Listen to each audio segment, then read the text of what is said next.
I don't think it's possible to understand America apart from realizing the role that the providence of God played in this country. And I feel that if we try to explain America apart from his intervention, it's inexplicable. Our founders were geniuses. I believe they were more than just brilliant people. They were inspired. And the documents that they set forth for us to be governed by were remarkable in that they recognized our frailty by creating 3 equal branches of government, separate but equal, to provide checks and balances, because they knew if too much power was put in too few people, or even in one branch of government, we would end up with what we frankly ended up with, where rather than the people who control their government, a government would control the people.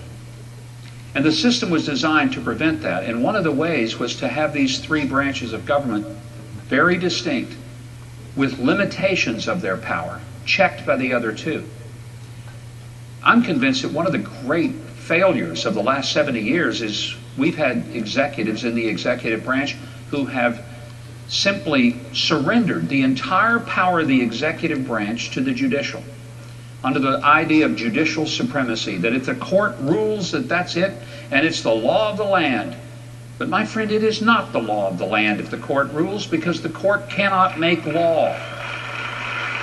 Only the Congress. And I'm convinced that if the next president is unwilling to exercise the full responsibility of the executive branch as a check and balance against an overreaching judiciary, we will be continuing to live in an even worsening state of judicial tyranny, where we're not ruled by the elected representatives of the people, but we'll be ruled, as John Roberts so brilliantly and eloquently said in the same-sex marriage dissent, we will be ruled by 5 unelected lawyers. And that is not a constitutional expression of our government. I'm convinced the next president should ignore the unconstitutional and illegal rulings of the courts, including that of same-sex marriage, because it is not the law of the land. It was a judicial overreach, and the next president should do what Jefferson, Jackson, Madison, and Lincoln all believe should be done. Ignore the court. Defy the court, because it is the constitutional, not right, the constitutional responsibility of the president to not allow that judicial branch to overreach. And as far as we've often, for many of us, we've fought the life issue since the 70s. For 42 years we've been on the defense. And the fact is, it's time for us to quit being on the defense. The next president should say, not we have to pass a constitutional amendment, because we don't.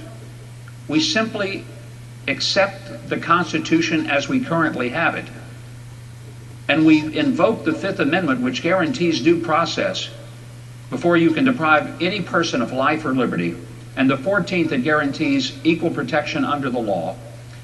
And we simply say there will be no abortion because that unborn child is a person. And if it is not a person, it is entitled to no due process. I finish with this. If that sounds radical to you, if that sounds bold to you, so be it. But it is radical that we have eliminated 60 million unborn children in this country, and we have pretended that there's nothing we can do about it. The truth is, we can stand up not for a constitution we want to rewrite, but the one we have, and stop this slaughter. And then when we actually say, God bless America, he might be able to do it, because we will have stopped the infanticide of abortion in this country.